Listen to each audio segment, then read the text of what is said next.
ماہ ذی الحجہ کے 10 دنوں کی جو فضیلتیں ہیں، ان فضیلتوں کو اگر کوئی بیان کرنا چاہے تو اس کی فضیلت کا احاطہ کرنا ممکن نہیں۔ بہت سارے لوگ فضیلتوں سے تو واقف ہیں، لیکن ماہ ذی الحجہ کے شروع کے 10 دنوں کے اندر کیا کرنا چاہیے، اس سے واقفیت جیسے کہ حاصل ہونی چاہیے ویسی نہیں ہے۔ اس وجہ سے جو سمجھ میں آتا ہے وہ کرنے کی کوشش کرتے ہیں۔ میری نظر آقا کریم صلی اللہ علیہ وسلم کی ایک حدیث مبارکہ پر پڑی، جس سے میں نے محسوس کیا کہ یہ پیغام آپ کی سماعتوں کے حوالے کروں، شاید کہ آپ اس پر عمل کریں اور آپ کا عمل میرے نامہ اعمال میں بھی نیکیوں کے اضافے کا سبب بن جائے۔ میرے پیارے آقا صلی اللہ علیہ وسلم کے پیارے دیوانوں، سب سے پہلے تو سورہ حج کی جس آیت کریمہ کے حصے کی تلاوت کا میں نے شرف حاصل کیا، اس سے متعلق سماعت فرمائیں۔ رب قدیر جل جلالہ ارشاد فرماتا ہے وَيَذْكُرُ اسْمَ اللَّهِ فِي أَيَّامٍ مَعْلُومَاتٍ، وہ مقررہ دنوں میں خصوصیت کے ساتھ اللہ کو یاد کریں۔ یہ جو فرمایا گیا مقررہ دنوں میں، اس کی تفسیر کے اندر مولا علی کرم اللہ تعالی وجہہ الکریم، حضرت عبداللہ ابن عباس رضی اللہ تعالی عنہ، حضرت حسن، حضرت قتادہ رضی اللہ تعالی عنہم، یہ سب اس بات پر متفق ہیں کہ ایام معلومات یعنی مقررہ دنوں سے مراد عشرہ ذی الحجہ ہے، یعنی ذی الحجہ کے شروع کے 10 دن۔ میرے پیارے آقا صلی اللہ علیہ وسلم کے پیارے دیوانوں، یہی امام اعظم ابو حنیفہ علیہ رحمۃ والرضوان کا مذہب بھی ہے۔ یعنی ان 10 دنوں میں اس آیت کریمہ کی روشنی میں یہ بات سمجھ میں آئی کہ ہمیں اپنے رب کا ذکر کثرت سے کرنا چاہیے۔ اس کی تشریح فرماتے ہوئے آقا کریم صلی اللہ علیہ وسلم نے ایک مقام پر بڑی پیاری بات ارشاد فرمائی۔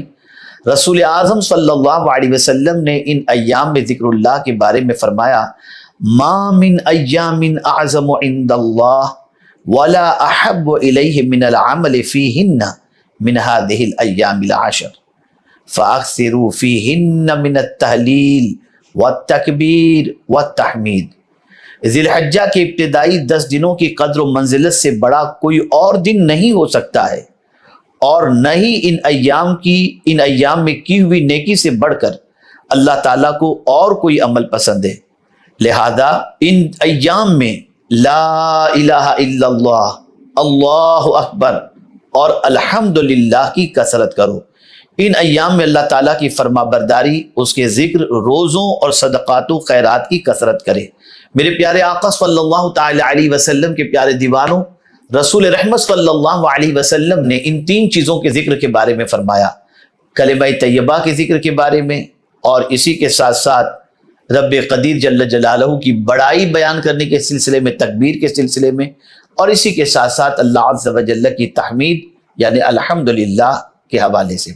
اب میں ایک حدیث مبارکہ بخاری شریف سے آپ کی سماعتوں کے حوالے کروں تاکہ آپ یہ محسوس کر سکیں کہ اللہ رب العزت جل جلالہ کے ذکر کا ثواب کتنا عظیم ہے، اور اگر کوئی شخص اللہ کا ذکر خاص طور پر عشر ذی الحجہ میں کرتا ہے تو اللہ تعالیٰ اس کو کتنی برکتوں سے نوازے گا، اس کا اندازہ آپ لگائیں اور اس حدیث مبارکہ سے اس کی عظمت کو سمجھنے کی کوشش کریں۔ مشہور صحابی رسول حضرت ابو ہریرہ رضی اللہ تعالیٰ عنہ سے ایک طویل حدیث بخاری شریف میں موجود ہے، میں اس کا ترجمہ آپ کی سماعتوں کے حوالے کرتا ہوں۔ میرے پیارے آقا صلی اللہ علیہ وسلم نے ارشاد فرمایا اللہ تعالیٰ کے کچھ فرشتے راستوں میں ذکر کرنے والوں کی تلاش میں گھومتے رہتے ہیں، جب وہ ذاکرین کی کسی جماعت کو پاتے ہیں تو ایک دوسرے کو پکارتے ہیں۔ سبحان اللہ، فرشتے ایک دوسرے کو پکارتے ہیں اور پکار کر کیا کہتے ہیں؟ آؤ اپنے مقصد کی طرف، یعنی مل گئے جنہیں ہم تلاش کر رہے تھے۔ پتہ چلا کہ جب کوئی اللہ کا ذکر کر رہا ہوتا ہے تب وہ تنہا نہیں ہوتا، فرشتے بھی اس ذکر کرنے والوں کے ساتھ شامل ہو جایا کرتے ہیں۔ اللہ اکبر۔ اسی کے ساتھ پھر وہ فرشتے ذاکرین کو اپنے پروں میں ڈھانپ لیتے ہیں، محبت و الفت کے طور پر۔ فرشتے ڈھانپ لیتے ہیں، یہ بخاری شریف کی حدیث میں پیش کر رہا ہوں اس کا ترجمہ۔ فرشتے ڈھانپ لیتے ہیں، سبحان اللہ۔ آپ اندازہ لگائیے، معصوم فرشتے جب کسی کو اپنے پروں میں ڈھانپ لیں تو آپ کتنا سکون پائیں گے، ذکر کرنے والے کو کتنا لطف ملے گا، اور کتنی اس کی طبیعت کے اندر सुकून की कैफियत पैदा होगी। फिर वो अपने रब के दरबार में हाजिर होते हैं तो अल्लाह ताला उनसे पूछता है, हालांकि अल्लाह अपने बंदों का हाल जानता है, लेकिन फरिश्तों से अपने जाकिर बंदों की तारीफ सुनना पसंद फरमाता है। सुभान अल्लाह, ऐ फरिश्तों तुमने मेरे बंदों को किस हाल में पाया? फरिश्तों से रब पूछता है।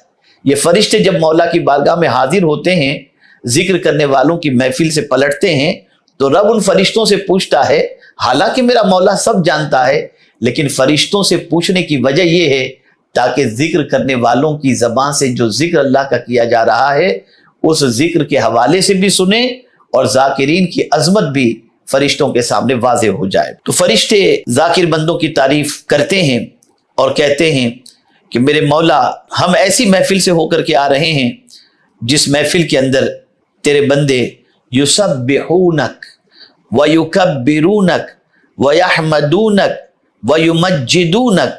रब, तेरे बंदे तेरी तस्बीह बयान कर रहे थे, तेरी बड़ाई बयान कर रहे थे, तेरी तारीफें बयान कर रहे थे, तेरी बुजुर्गी बयान कर रहे थे।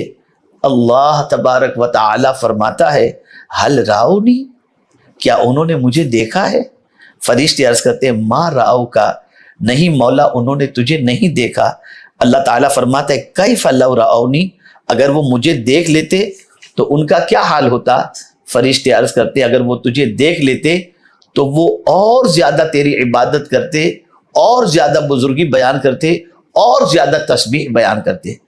अल्लाह ताला फरमाता है, फमा यसलूना, वो मुझसे क्या मांग रहे थे? फरिश्ते अर्ज करते हैं, मौला वो तुझसे जन्नत मांग रहे थे। अल्लाह अज़्ज़ा व जल्ल फरमाते हैं, क्या उन्होंने जन्नत देखी है? फरिश्ते अर्ज करते हैं, नहीं, बकसम रब उन्होंने जन्नत नहीं देखी। अल्लाह ताला फरमाता है, अगर वो जन्नत देख लेते तो उनका क्या हाल होता?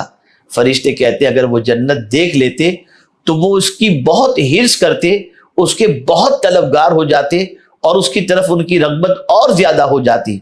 अल्लाह ताला फरमाता है, वो किस चीज से पनाह मांग रहे थे?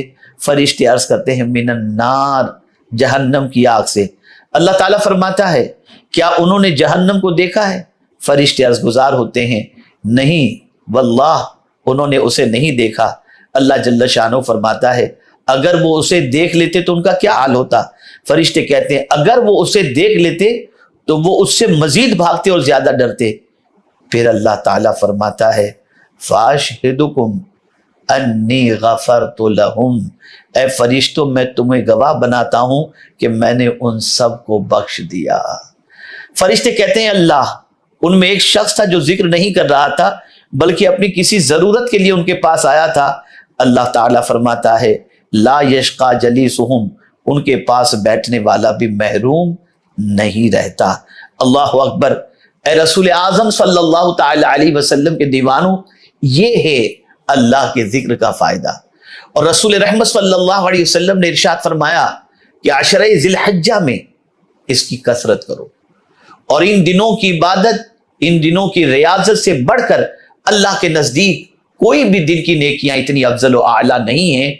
और उसमें खास तौर पर रसूल आजम सल्लल्लाहु अलैहि वसल्लम ने अल्लाह अज़्ज़ व जल्ल की तकबीर, तहलील और तहमीद का जिक्र फरमाया।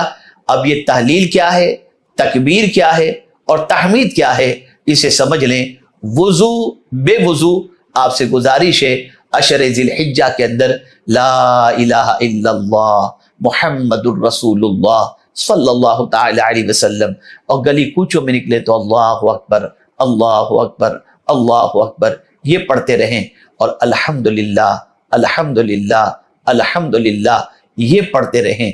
मेरे प्यारे आका सल्लल्लाहु अलैहि वसल्लम के प्यारे दीवानों, उस जबान की अजमतों पर कुर्बान जिस जबान को अल्लाह अपने जिक्र की इजाजत अता कर दे, और जिस जबान से बंदा अल्लाह का जिक्र करता है, अल्लाह ताला उस जबान की बरकत से उस बंदे के कुलूब को और बंदे के अज़हान को, बंदे की जिंदगी को, बंदे की आखिरत को बेहतर कर दिया करता है। ऐ रसूल आज़म सल्लल्लाहु अलैहि वसल्लम के दीवानों, इसलिए अशरे ज़िलहिज्जा के अंदर कसरत के साथ कलिमा तैयबा पढ़ें, कसरत के साथ अल्लाहु अकबर पढ़ा करें और कसरत के साथ अल्हम्दुलिल्लाह कहा करें कि ये आक़ाए करीम सल्लल्लाहु अलैहि वसल्लम का इरशाद गिरामी है। अल्लाह ताला रसूल रहमत सल्लल्लाहु अलैहि वसल्लम के सदक़ व तुफ़ैल हमें अपने रब के जिक्र करने की तौफीक अता फरमाए। और क्या ही खूब सैयदना सिद्दीक़ अकबर रदी अल्लाह ताला अन्हु का इरशाद है कि अल्लाह अकबर, सिद्दीक़ अकबर रदी अल्लाह ताला अन्हु फरमाते हैं, मुझे पता चल जाता है जब मेरा मौला मुझे याद करता है। लोगों ने पूछा कैसे, तो कहते हैं कुरान मुक़द्दस में रब ने फरमाया फ़ज़कुरूनी अज़कुरकुम, तुम मेरा जिक्र करो मैं तुम्हारा चर्चा करूंगा। तो जब जब मैं अल्लाह को याद करता हूँ, ज़मीन वालों के दरमियान मेरा मौला फरिश्तों के दरमियान मुझे याद फरमाता है और मेरा चर्चा करता है। अगर हम चाहते हैं कि अल्लाह भी हमें याद फरमाए, और वो अल्लाह अज़्ज़ व जल्ल है, कादिर मुतलक है, वो अपने बंदों पर करम की नज़रें फरमाता है, लेकिन अगर आप चाहते हैं कि अल्लाह अज़्ज़ व जल्ल हमारा चर्चा फरिश्तों के दरमियान फरमाए, तो हमें अपनी ज़बान को अल्लाह के ज़िक्र से तर रखने की कोशिश करनी चाहिए। अल्लाह ताला अशरे ज़िलहिज्जा में हमें इन 3 चीज़ों की कसरत की तौफीक नसीब फरमाए।